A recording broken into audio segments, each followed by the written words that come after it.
அல்லாஹ்வுடைய ரசூல் ஸல்லல்லாஹு அலைஹி வஸல்லம் அவர்களோடே தன்னுடைய வாழ்வை கழித்த ஹப்பாப் அல்லாஹ்வுடைய ரசூலுக்கு பாதுகாவலராக இருந்தார்கள். ஒரு முறை பத்ருடைய போர்க்களத்துடைய இரவில் அல்லாஹ்வுடைய ரசூல் ஸல்லல்லாஹு அலைஹி வஸல்லம் அவர்களோடு இரவுடைய நேரம் முழுவதும் பாதுகாவலராக இருக்கிறார்கள். அல்லாஹ்வுடைய தூதரோடு இரவு தொழுகையை தொழுது ஃபஜ்ரை தொழுததற்கு பிறகு அல்லாஹ்வுடைய ரசூலை சந்தித்து ஹப்பாப் கேட்டார்கள், ரலியல்லாஹு அன்ஹு, யா ரசூலல்லாஹ், இன்று உங்களுடைய தொழுகை என்னை ஆச்சரியப்படுத்தியது. இது போல் நீங்கள் தொழுததை நான் பார்க்கவில்லை.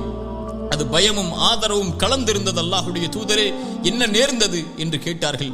ஹப்பாப் ரலியல்லாஹு அன்ஹு அல்லாஹ்வுடைய ரசூல் ஸல்லல்லாஹு அலைஹி வஸல்லம் இடத்தில் இந்த கேள்வியை கேட்டவுடன் அல்லாஹ்வுடைய ரசூல் ஸல்லல்லாஹு அலைஹி வஸல்லம் சொன்னார்கள், ஹப்பாபே, ஆம், 3 அல்லாஹ்விடத்திலே கேட்டேன். அல்லாஹ் 2 ஏற்றுக்கொண்டான், 1 அல்லாஹ் மறுத்து விட்டான். ஹப்பாப், அது என்னை பயமுறுத்துகிறது, என்னை ஆதரவில் வைக்கிறது என்று சொன்னார்கள். என்ன 3 தெரியுமா? 1, என்னுடைய சமூகம் முன்னால் உள்ள சமூகங்கள் அழிந்தது போல் இயற்கை சீற்றங்களால் அழியக்கூடாது என்பதை போல். 2வது, அல்லாஹ் எதிரிகளை கொண்டு நம்முடைய சமூகத்தை முழுவதுமாக வீழ்த்திவிடக் கூடாது என்று அல்லாஹ் இந்த 2ஐயும் ஏற்றுக்கொண்டான்.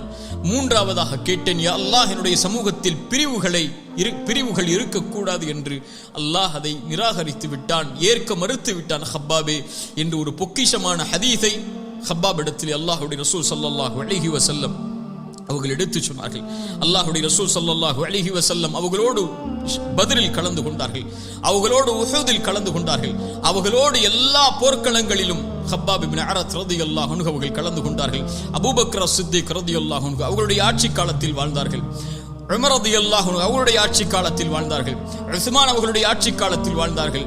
அலி இப்னு அபி தாலிப் ரலியல்லாஹு அன்ஹு அவர்களுடைய ஆட்சி காலத்திலும் 4 கலீஃபாக்களுடைய ஆட்சி காலத்திலும் அல்லாஹ்வுடைய ரசூலுடைய ஈமானிய முதலாவது ஏற்றதிலிருந்து அதுவரை ஈமானிய உறுதியோடு ஹப்பாப் ரலியல்லாஹு அன்ஹு அவர்கள் வாழ்ந்தார்கள். தன்னுடைய கடைசி காலத்தை ஹப்பாப் இப்னு அரத் ரலியல்லாஹு அன்ஹு கூஃபாவிலே கழித்தார்கள்.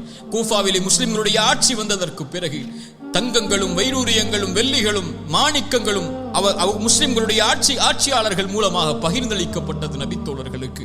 ஹப்பாப் ரலியல்லாஹு அன்ஹு 1000 தீனார்களை அவர்களுடைய வீட்டில் வரக்கூடிய நேரத்தில் எல்லாம் அல்லாஹ்வுடைய பாதைக்காக செலவழித்துக் கொண்டே இருப்பார்கள்.